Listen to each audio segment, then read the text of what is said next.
Question number 13 जो है हम कर चुके हैं, लेकिन एक दफा फिर मैं चाह रहा हूं कि मैं इसको रिपीट कर दूं। ये क्वेश्चन इस तरह से है कि अगर एक एक बॉन्ड है और वो उस बॉन्ड की का जो केडी है वो 9% है, और अगर वो केडी 8% हो तो इस बॉन्ड में क्या चेंज आएगी।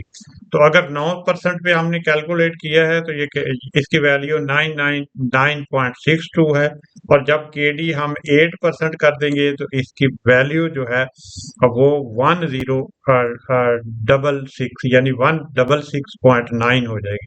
तो चेंज इसकी प्राइस में कितना आएगा? 67.28 का फर्क आएगा। ये किसकी वजह से है? यकीनी तौर पर ये प्राइस की वजह से। अब ये 9% पर अगर हम वैल्यू मालूम करते हैं शिकागो बॉन्ड की, तो 9% पर अब इसी तरह से एक और बॉन्ड है, ये दूसरा बॉन्ड है, और इस बॉन्ड की 9% पर वैल्यू 10.26 है, और जब इसको 8 पे करते हैं तो 11.12 है। अब इसमें कितनी चेंज आएगी? तो इन दोनों में चेंज आप कैलकुलेट कर लें, तो ये चेंज आएगी 87 पॉइंट। तो किस में ज्यादा चेंज आई? उसमें चेंज आई ऊपर वाले में अगर हम देखें तो चेंज 67 की आई, और इसमें 87 की आई, लिहाजा ये सेकंड वाले बॉन्ड की में चेंज ज्यादा आई।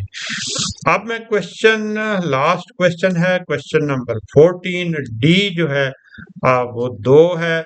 ग्रोथ 10% है, के 16% है, तो बी मालूम करना है। तो डी 1 आएगा, यानी कि डी नॉट 1 प्लस जी के माइनस जी, तो ये 36.66 है।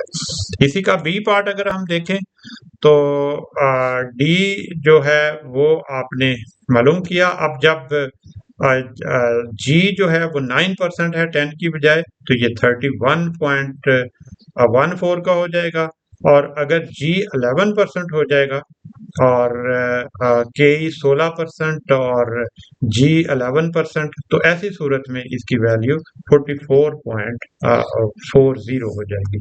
यानी ये डिफरेंट सिनेरियोज में एक बॉन्ड की, एक स्टॉक की वैल्यू है।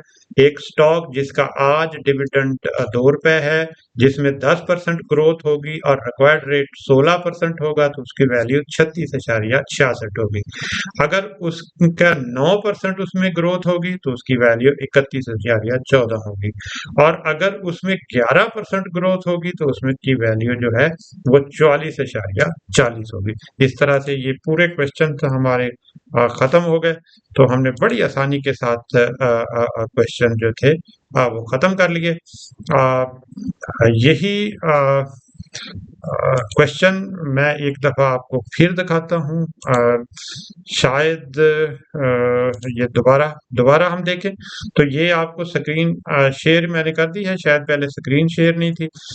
14 क्वेश्चन पे देखें, डी नॉट 2 है और जी 10 है, के 16 है, तो ऐसी सूरत में वैल्यू 36 है, और अगर ये 9 कर दें तो वैल्यू 31 है, और अगर ये 11 कर दें तो वैल्यू 44 है।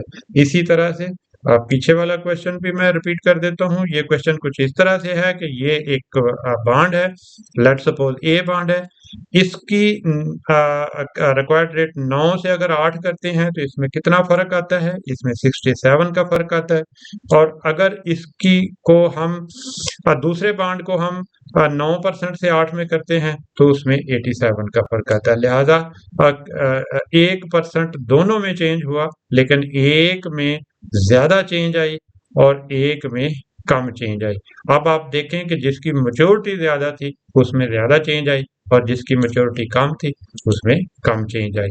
तो लें जी, ये चैप्टर हमारा कंप्लीट हो गया, और मैं उम्मीद करता हूं कि आप बड़ी तवज्जो के साथ इसको देखेंगे, और इस चैप्टर को यानी चैप्टर नंबर जो है फाइनेंशियल मैनेजमेंट का लॉन्ग टर्म वैल्यूएशन का, ये हमारा कंप्लीट हो गया, और सारे के सारे क्वेश्चन हमने सॉल्व कर लिए। ओके।